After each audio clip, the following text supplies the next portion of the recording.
civility isn't just about being nice, and it's not just something nice to have in the office, but it really is a performance multiplier.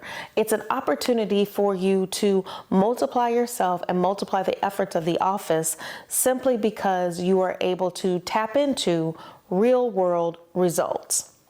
So, in a recent client engagement, I worked with a mid-sized team that was struggling with low morale and high turnover. We took the time to look at their civility compass and really be able to decide what was happening, right?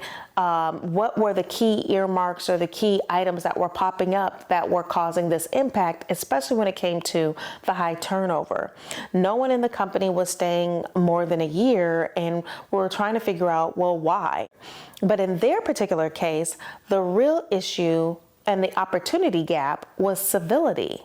They were missing the mark on how they could be engaging better with one another. Something as simple as being able, if we're on Zoom, all cameras are on, no Friday afternoon meetings, started to go a really long way. And so we looked at norms around communication. We looked at norms around accountability. If I see something, say something, right? If there's something that I disagree with, let's talk about it in this meeting, not the meeting after the meeting.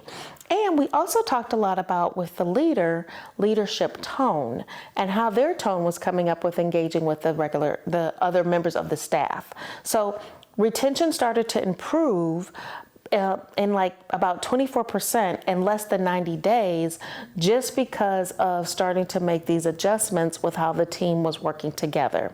So it wasn't because they launched a new wellness program. It wasn't because they added and bought in lunch every week for the team, or, offered detailing services to come to the office, but they really did something so vital, which was rebuild relational trust.